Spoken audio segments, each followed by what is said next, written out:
no horário, então eu vou só passar o principal da aula de mamografia que ficou gravada. Não sei se vocês viram, mas então vai ser o exame das mamas, né? O raio-x com a baixa dose, né? Com a baixa dosagem. Então vai ser um exame de raio-x com a dosagem baixa que vai detectar um câncer de uma forma preventiva, né? Se tem nódulos, se tem alguma suspeita, alguma anomalia, né? Então ele é obtido através do mamógrafo. Deixa eu inverter aqui a... Bem-vindo, Léo. Então ele é obtido através do mamógrafo. E aí a gente vê se vocês estão vendo aí. E aí, o que eu queria que vocês pensassem? Nós vamos ter três incidências, que seria a axial, né? Que é ou tangencial, tocando a mama assim de cima para baixo. Lateral, que é de um lado para o outro. E a oblíqua, que vai ser axilar, né? Para detectar nódulos axilares. Então, olha lá, os benefícios da mamografia é o tratamento, né? E uma descoberta precoce de um câncer de mama, né? Significativo. Então, ele vai usar um mínimo de radiação. Tem algumas mulheres que sentem mais dor, né? Outras não. E aí, os tipos de câncer a gente já viu, a mamografia feita bilateral. Então, eu queria passar só nessas três imagens aí, ó. Esse aí seria o crânio caudal, axial, tangencial, como vocês preferirem, né? Esse aí já tá a axilar, que é para ele oblicou para detectar nódulos axilares, e esse é o lateral, que a pessoa deita de lado, né? E faz o exame de um lado até no outro. As imagens seriam essa aqui, ó, né? Seria, lá. Então a gente vê presença de um aumento da massa ali na mama, né? No caso ali a mama da esquerda. E a gente vai ter essa imagem, já é uma imagem de ultrassom, lá, aí já parte para o ultrassom, que é da mama esquerda também. Outro nódulo, imagem de ultrassom, eu quero mais focar no raio-x. Então a gente vê que tem um fibroadenoma, que tem... Então é aquele detalhe que eu falei na aula. A gente não tem como ter uma distinção muito correta de qual tipo de câncer que a pessoa está tendo só pelo exame. Mas a gente tem como ter uma ideia clara de que está acontecendo alguma coisa errada ali naquela mama, né? Então, aí eu passo para a aula próxima, tá, gente? Alguma dúvida? Vocês ficaram aí, vocês chegaram a ver a aula? Não fica com vergonha, a aula tá gravada. Depois, se vocês não tiverem visto, vocês vejam lá e me falam, a gente dá um jeito aí. Vocês veem a aula aí e me falam. Então, a gente vai para a aula 21. Eu não vou correr com ela é uma aula grande. Então, a gente vai até a hora que a gente achar viável aqui, tá certo? Então, a gente vai falar. Alina. Bem-vinda, Alina. Alina, eu acabei de dar uma pincelada na aula de mamografia, tá? Aí os meninos estão tudo calados, deve estar... Ou tá todo mundo tranquilo, ou o pessoal tá vendo novela, esses danados. Então a gente vai ter uma aula aí hoje de sistema urinário, né? Que seria a aula 7. E a gente vai ver alguns exames, alguns problemas principais que ocorrem no sistema urinário, tá? Então, a primeira que a gente tem aí é a hiperplasia prostática benigna, né? Que é o HPB, que vai ser um aumento da próstata. Então, ele geralmente surge a partir da quinta década de vida, né? Mas por segurança, geralmente a partir dos 40 já é exigido exames, etc. E ela pode causar uma obstrução ou compressão da uretra. Então, quando a pessoa tem uma dor ao fazer xixi, ela tem que ficar atenta aí, porque pode ser um problema de próstata, né? Bem-vindo, Marquinhos. Ou uma micção dolorosa, ou um refluxo mesmo do xixi não sair todo. Então, lembrando que mulheres não têm próstata, tá? Eu tô sendo meio idiota de falar, mas eu tenho que frisar, porque às vezes alguém não sabe e fica com vergonha de falar, tá?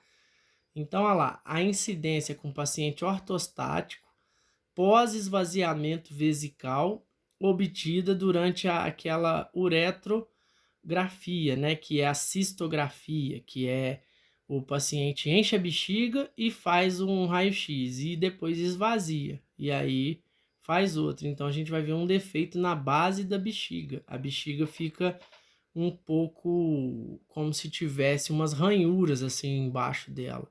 Então, olha lá. Aí eu vou perguntar, qual que é o exame, né, de raio-x usado na suspeita de hiperplasia prostática benigna? Cistografia pós-miccional em pé. Então, faz o raio-x, né, ou ou o ultrassom para ver como está a bexiga após o esvaziamento. Então, lembrando, essa é a anatomia do sistema urinário masculino. Então, a bexiga tá aqui, né? Então, embaixo da bexiga aqui, ó, tá a próstata, esse grandão aqui, ó, tá?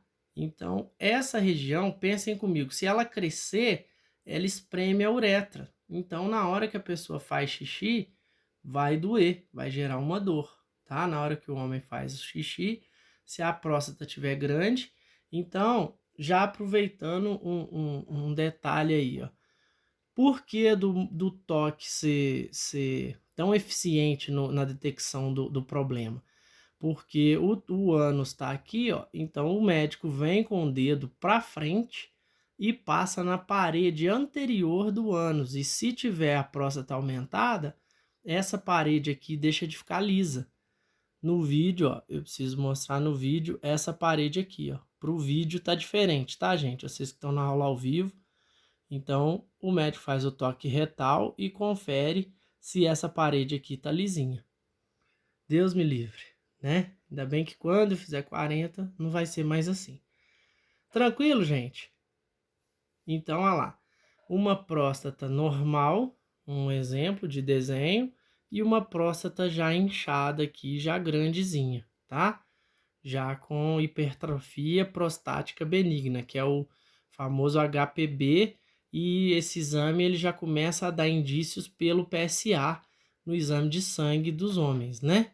Que aí vai ter um fator prostático aumentado, né? Da glândula tá secretando mais hormônio do que deveria, tá certo? Ô, Valtinho, Fala comigo, Alina. boa noite. Boa noite. Essa questão a questão da infecção urinária, ela pode ter a ver também com a próstata? Sim, porque a próstata não deixa esvaziar a bexiga inteira, entendeu? Então, aí eu volto até aqui no início aqui, ó, para você ver ali, ó lá, ó. É obstrução, ó lá, uretral, pode causar, né, a compressão e a obstrução uretal. Então, ela não uretral. Então, não esvaziando, a próstata pode ter um comprometimento da próstata tá inchada lá, ó. Aí, peraí que eu tô bem desastrado com a câmera que grava a imagem. Todo dia eu dou um tapa nela aqui. Aí, a próstata estando grande, ó, teoricamente vai atrapalhar a bexiga a esvaziar. Teoricamente não, obviamente até, tá? Não, não só essa causa. Aqui o exame do toque, ó, no caso o paciente está deitado para cima, a próstata está aqui, ó, o médico detecta se ela tá grande, passando o dedo na parede anterior do ânus, né, dos moços aí, Deus me livre. Tranquilo, Alina? Tranquilo, valeu. Então segue o barco, olha lá, cálculos vesicais. Aí vocês lembram que a gente falou de vesícula. Então tem aquelas três problemas na vesícula, né? Que é o coledocolitíase, a colelitíase, né? Que é diferente dessa parte vesical, que vesical está envolvido com bexiga. Então eu não estou fazendo vocês confundirem, não. É só para vocês lembrarem que esse cálculo vesical ele é formado no interior da bexiga e vesícula é outra história, tá? Aí a gente fala colelitíase, coledocolitíase e colecistite, né? Certo? Daquela outra aula. Então, por que vocês acham que vai formar um cálculo no interior da bexiga? Pelo excesso de sal, né? Eles não são tão comuns, porque os renais é que são muito comuns, que o rim vai filtrando aquele excesso de sal que a gente come, esse problemada que a gente joga no organismo, e aí o rim, ele não dá conta e ele começa a calcificar. Ele é tipo uma peneira que vai sujando, entendeu? E uma hora essa peneira solta um cálculo. E aí o cálculo renal, formado no rim, é mais comum do que o vesical, tá? Então esse aí, ó, não é tão comum, mas pode crescer muito no interior da bexiga e podem ser radioopacos ou radiotransparentes. Então a gente vê ou brilhando branco ou preto, radiotransparente na bexiga, tá? Radiotransparentes são compostos por ácido úrico, né? Presença de cálculo vesical torna difícil a micção. Aí a gente fala de cálculo vesical, já envolve homem e mulher, tá? Só a próstata que só os homens possuem, tá certo? Então, olha lá, cistografia, ultrassom, tomografia, que vai ser a preferida aí, vai mostrar calcificações no interior da bexiga. Então, a calcificação no interior da bexiga, ela pode descer do rim e ficar lá. Mas a gente está falando ali quando ela se forma no interior da bexiga. E para formar no interior da bexiga, a bexiga vai estar tendo algum comprometimento de esvaziamento, tá? Então aí, mais uma vez, a gente vai pensar em obstrução do canal, porque para formar um cálculo dentro da bexiga é mais difícil, porque a bexiga está jogando fora. Então, teoricamente, você tem que estar com um esvaziamento até ruim de bexiga, tá certo? Então, esse é uma tomografia visando ali os rins, tá? Então a gente tenta pelo menos ali que vocês se localizem. Então esse é um corte transversal, tá cortando o corpo assim, ó, transversalmente. Então a gente tem o corpo da vértebra aqui, né? O processo espinhoso saindo para os transversos ali, e aí a gente vai ter o rim da direita aqui e o rim da esquerda aparecendo ali. Sinceramente aí eu não vejo muita alteração não, tá? Só para a gente entender a localização. Bem-vinda, Maria Clara. Câncer de bexiga vai ser o tumor, né? 3 vezes mais comum em homens do que mulheres. Gente, essa história de 3 vezes mais comum em homens que mulheres, eu até acho que é pela ausência de homem ir em urologista, tá? Então, as mulheres têm uma criação muito mais social, uma educação muito maior de ir no ginecologista do que homem, né? Então, realmente, a gente não tem uma cultura muito forte de ir em médico assim, tá? As mulheres são mais cuidadosas. Então, acima dos 50 anos, hematúria seria o xixi vai estar saindo sangue, né? E a frequência miccional aumentada. Então, quando a pessoa vai no banheiro demais, a gente pensa em diabetes, a gente pode pensar em câncer da bexiga. Então, não é muito normal a pessoa querer esvaziar a bexiga toda hora, tá certo? Não quer dizer que é um problema, mas pode ser um indício, tá certo? Todos eles, lá. Então, aí eu fixo com vocês. Quais exames para fazer uma varrição do sistema urinário? Cistografia, tomografia computadorizada ou a ressonância magnética. Lembrando que a cistografia vai ser o raio-x de bexiga cheia, com esvaziamento, né? Então faz um de bexiga cheia, depois com a bexiga vazia, tá certo?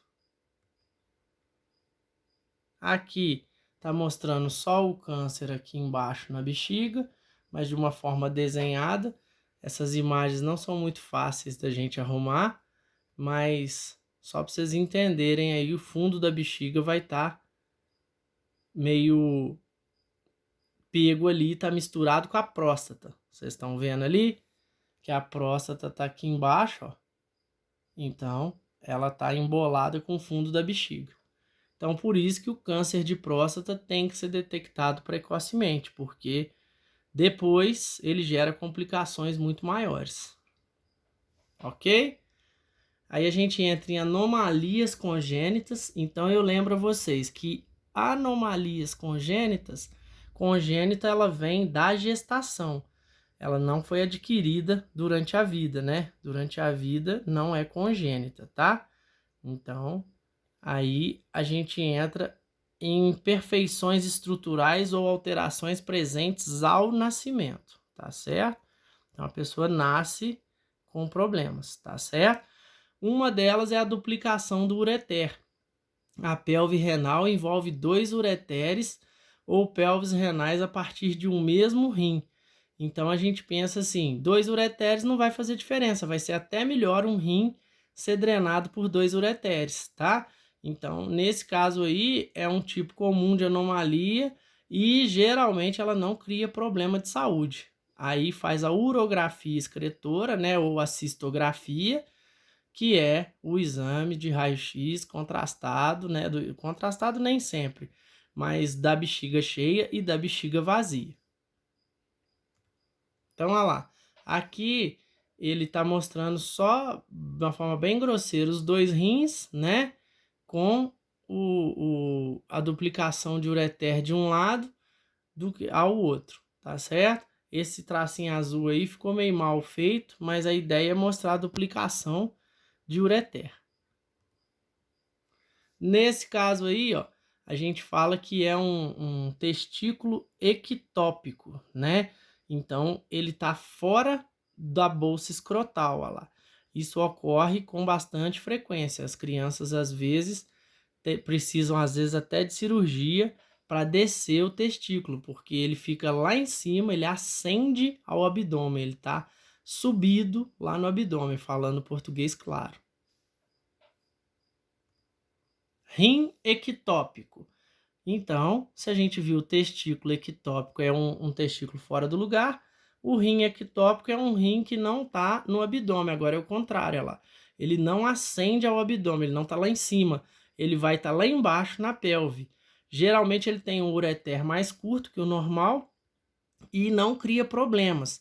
Só que pode interferir no parto em mulheres. E aí eu já falo com vocês lá daquela primeira aula lá do primeiro semestre. Se o ureter, se a uretra é menor, a chance de infecção é maior, tá? Apesar de que aí a gente está falando de ureter menor. Então, o ureter é a ligação do rim até a bexiga.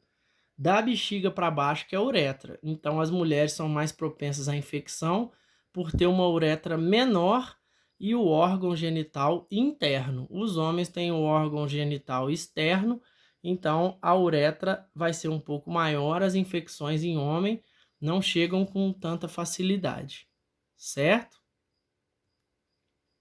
Aqui, ó, é uma visão anatômica perfeita do rim que a gente fala que ascende ao abdômen. Então, acende fogo para cima, né? Acendeu.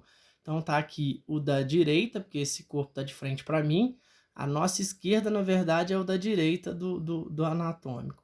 E aqui é o esquerdo. Então, o direito é um pouco mais baixo e menor, porque tem o fígado deitado ali em cima, logo ocupando espaço. Então, um rim ectópico, ele vem aqui embaixo, dentro da pelve. Aí vai acontecer o rim em ferradura, quando eles são unidos, geralmente pelo topo ou pela base também. Então ele vem unido, mas funciona igual, só que às vezes vem um rim colado no outro, tá? A gente é cheio de variações anatômicas aí que infelizmente ocorrem, mas até que não atrapalha o funcionamento. A mãe de um amigo tem 3 rins. Ela tem um rim pequenininho que é comprovado que funciona, tá? Aqui vai ser uma varredura, né? Como é que fala? Medicina nuclear que eu gosto de falar, que é oh meu Deus, cintilografia, mostrando o rim com alterações ali de posicionamento. Um tá mais anterior, o outro tá mais posterior. E aí tá mostrando as variações dele, mas não tá muito claro para nós, então vamos passar isso aí mais rápido para a gente ver como que funciona aí, ó.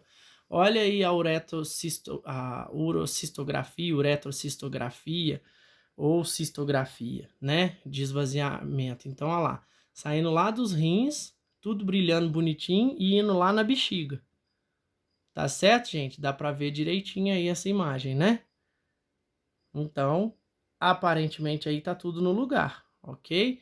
O rim tá lá na posição certa dele e a bexiga recebendo o líquido ali. Aí outra curiosidade, a bexiga comporta em torno de 600 ml de urina. Então não é ideal você ir no banheiro a qualquer vontade de fazer xixi, né? A gente já falou isso, porque você perde força muscular de segurar esse xixi quando você precisar. Você pode virar um velhinho mijão, vamos dizer assim, mais fácil, né? E você também não deve segurar extremas vontades de fazer xixi pelo risco de infecção urinária.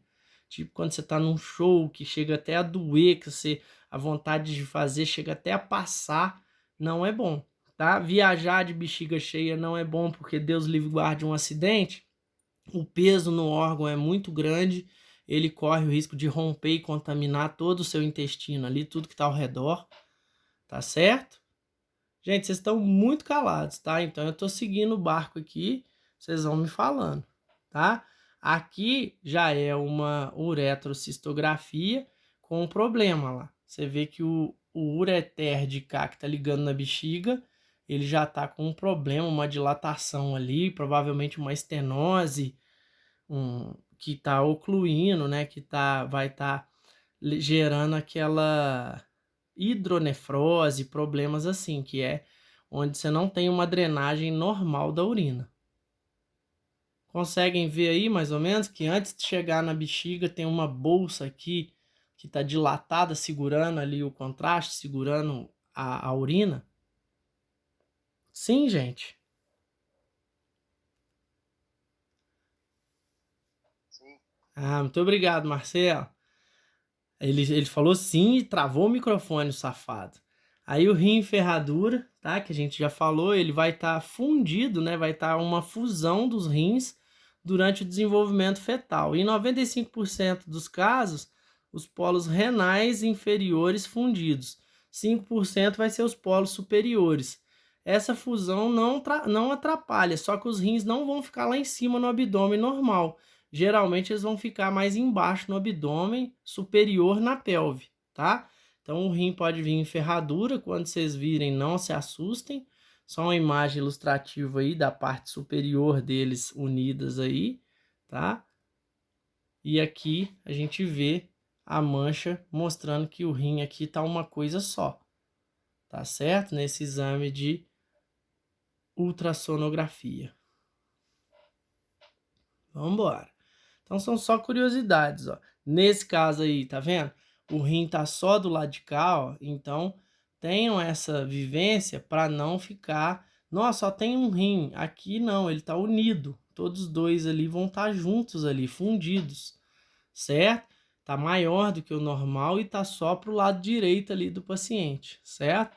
Tô falando direito pelo que eu tô vendo aqui de imagem, como se tivesse de AP para mim, mas eu acho que ele tá até de PA, pode ser que seja só o esquerdo, tá? Então, como não tem a marcação ali legal, eu vou falar aqui que é o esquerdo, mas pode ser que seja o direito, porque pela vértebra aqui eu consigo achar que tá em PA, tá certo? Olha essa tomografia, essa ressonância tomográfica. Isso é uma tomografia, na verdade, mas está de uma melhor qualidade. Ela mostra o rim fundido lá, ó, saindo de um lado, colado até do outro lado. Corpo da vértebra, né? Processo espinhoso, aqui mais um golinho chega nos processos transversos, tá? Então essas variações aí eu posso passar mais rápido, porque são bem, né? Esse caso, o rim vai estar hipotrofiado, ele tá, o da direita aqui, ele tá quase inexistente, o da esquerda menor, então aqui eu já acredito que tenha um problema de funcionamento, porque a drenagem vai ser muito menor, e aí eu volto a lembrar vocês, um rim que não filtra, ele aumenta a pressão, porque o sangue precisa de passar lá para ser limpo, né, para jogar a secreção, a sujeira fora. E aí, se ele não filtra direito, tem infecção, rim policístico, problemas assim, pedra nos rins, né? Rotação do rim. Vou passar rápido também, que o rim rodado, né? Porque aí eu consigo talvez até chegar no fim da aula. Então, ele não tem grandes problemas para o paciente, só que ele pode estar girado. Então, isso vai ocorrer também. Nesse caso aí, ó, vamos procurar o rim ali, vamos ver se a gente consegue achar. Olha lá, ele tá vindo um de cá e o da esquerda parece que tá ao contrário. Ele tá girado aqui assim, ó, certo? Tá com um giro ao contrário, certo?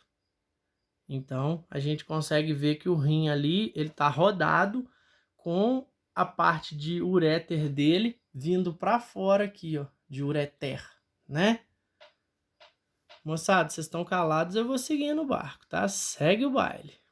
Cistite, aí aquela diferença lá da colecistite, né? Que já vai ser na vesícula, né?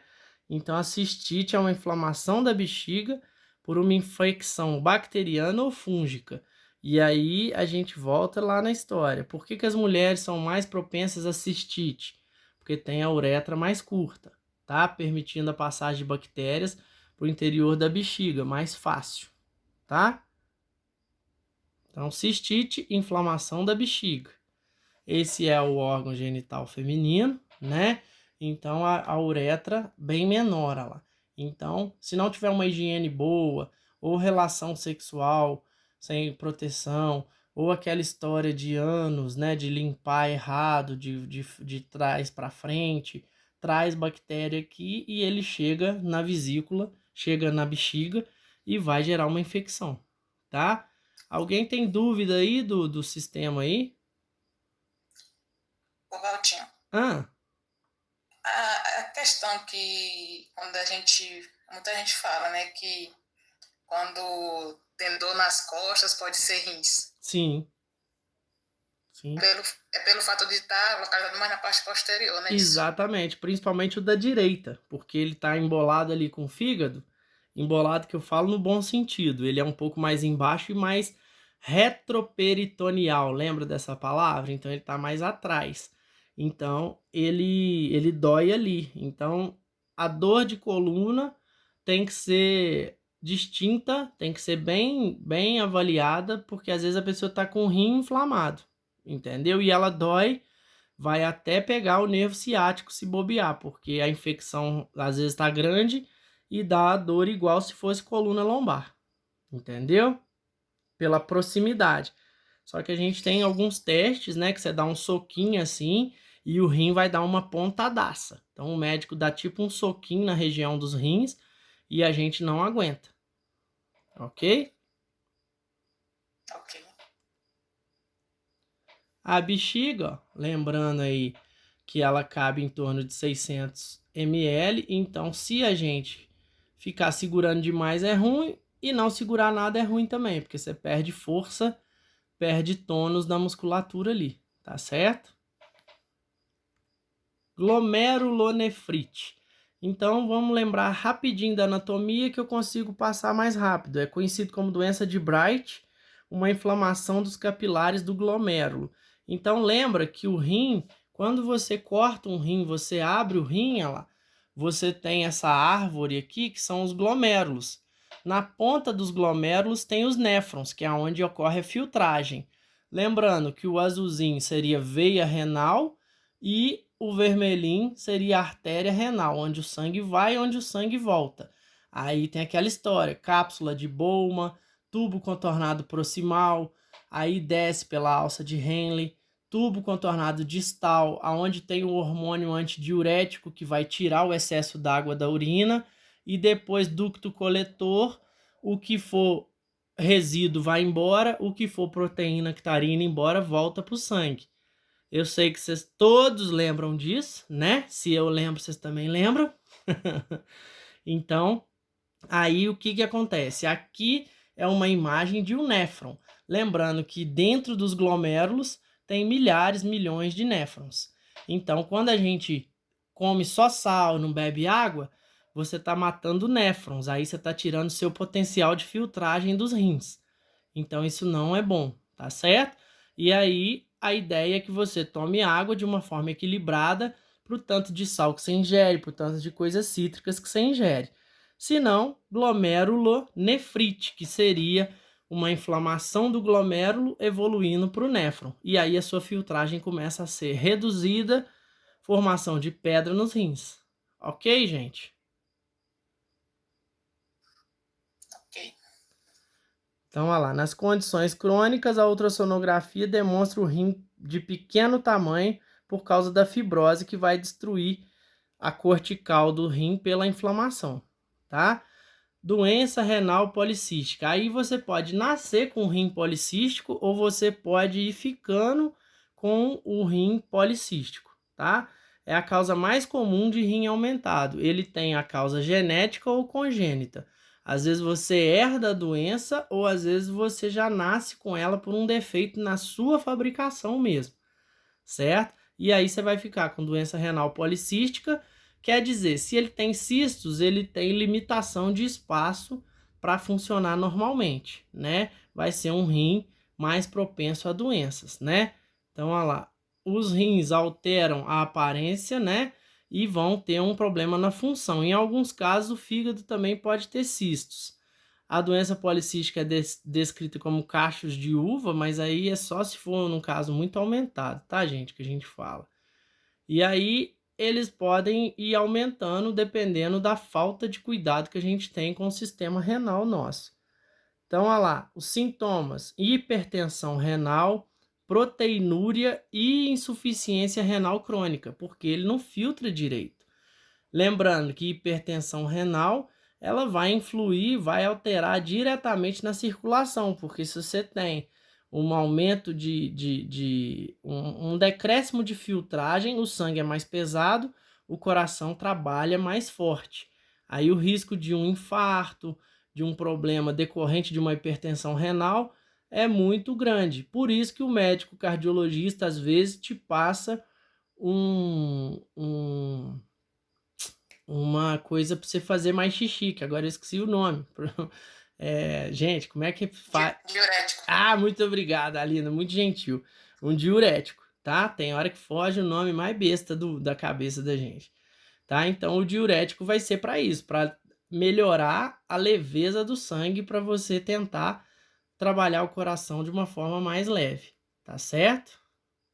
Então aqui o rim normal, com 2 cistos simples e ali policístico. Então esse rim policístico, ele vai ter muito mais dificuldade de trabalhar, tá certo?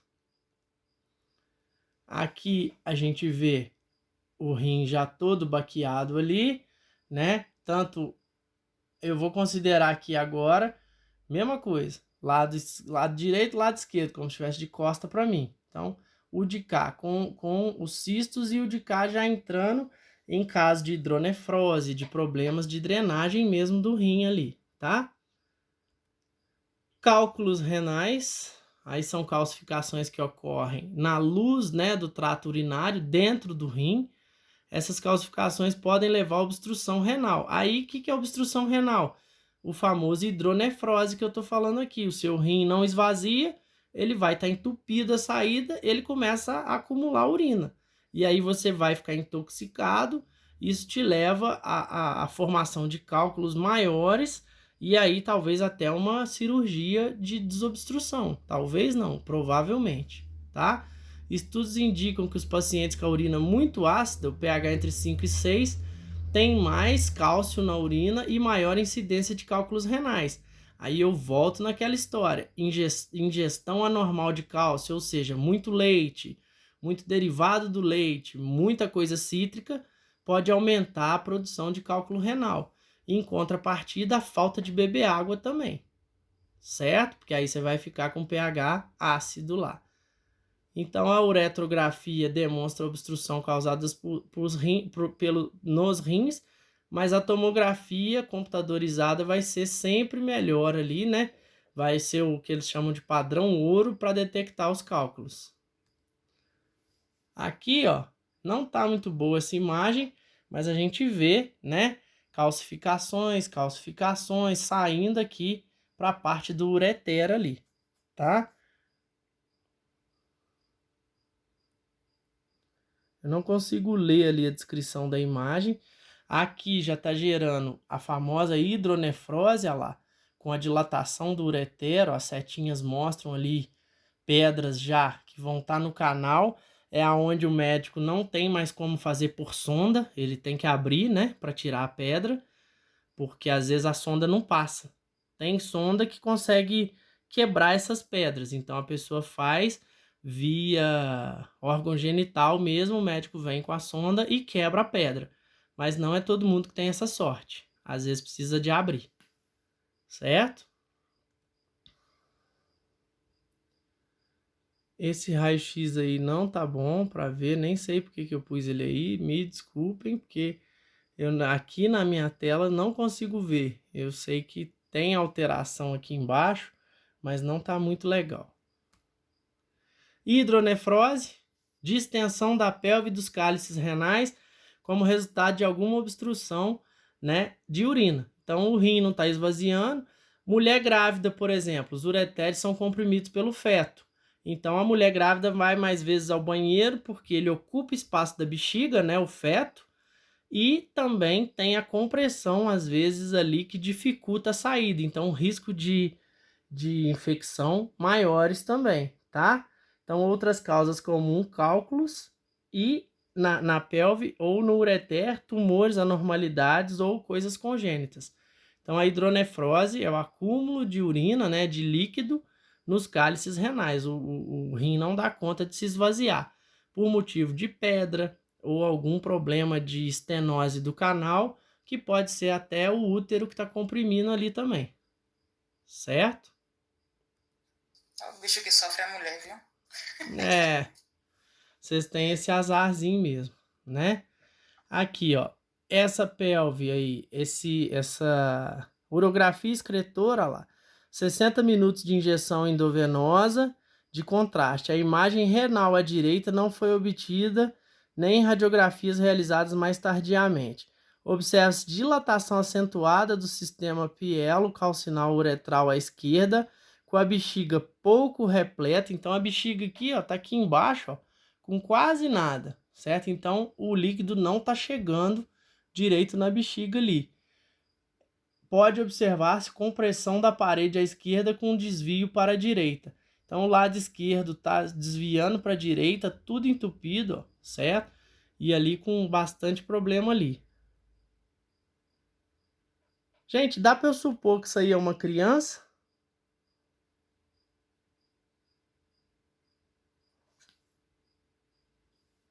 Sim. Sim, olha lá. Pelo tamanho da pelve. É, tamanho da pelve. Você tem indícios ali de disco epifisário, certo? Bateria do PC tá acabando. Mas aqui eu tô acabando também. Tá? Pielonefrite. Inflamação do rim e da pelve renal causado por bactérias patogênicas. Então, elas formam pus, né? Quando a gente fala bactérias piogênicas, né? Que é formação de pus. A inflamação afeta primariamente o tecido intersticial. O que é intersticial? É que comunica, certo? Faz comunicação entre os túbulos lá que estão dentro dos glomérulos, dentro dos rins, né? Então, ela vai envolver os glomérulos e os túbulos. Então, a pielonefrite, ela vai geralmente dar uma dilatação, um sinal de achatamento e arredondamento dos cálices. Então, fica tudo meio dilatadão assim, ó. Aqui é um exame de histológico, né? A célula, aquele negócio microscópico, que mostra o aumento de algumas células para nós, ali onde está inflamado. Mas, num aspecto mais geral, assim, a gente vê o rim com maior dilatação.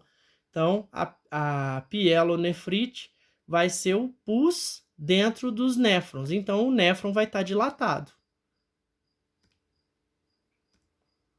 Olha aí, um rim decorrente de pielonefrite, todo pusento lá, todo dilatado. Esse rim, infelizmente, não sobreviveu, né?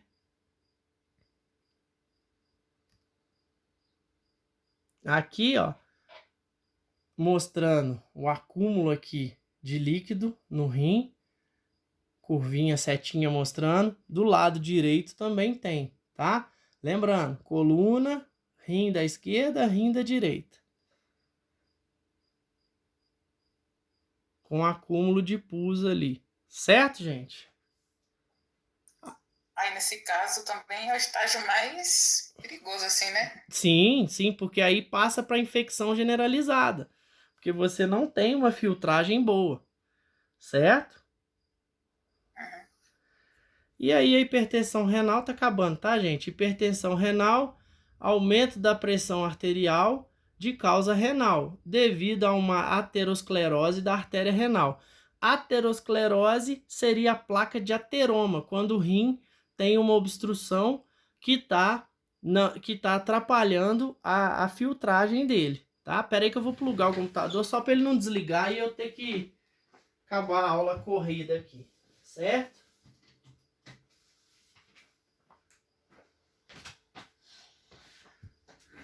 Então, a hipertensão renal vem de uma ausência de filtragem, tá certo? Ela vasoconstrição excessiva e ela pode resultar até em necrose do parênquima renal.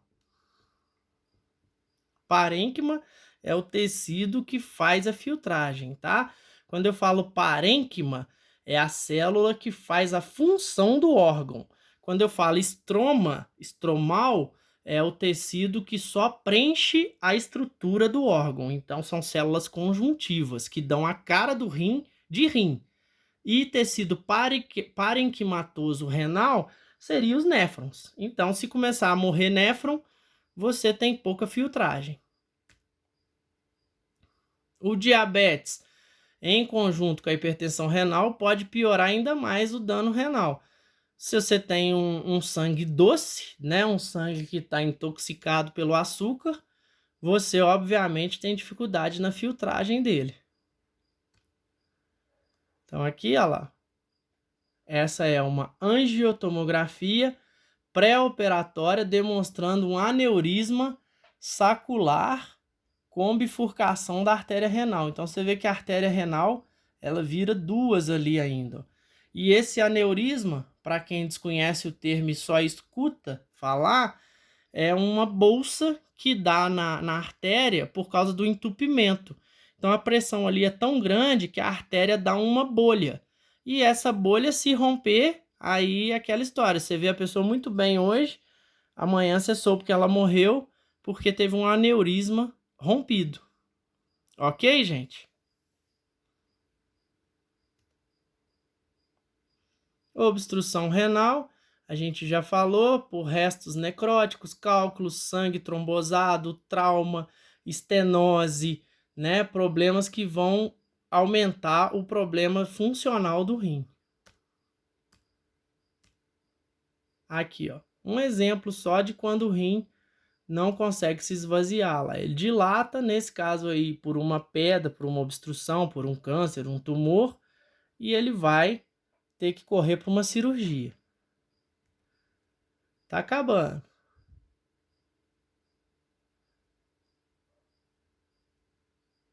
Aqui o rim nem aparece ali mais, eu o lado direito aqui, ele não tá, sinal que não tá passando, não tá perfundindo por ele o contraste.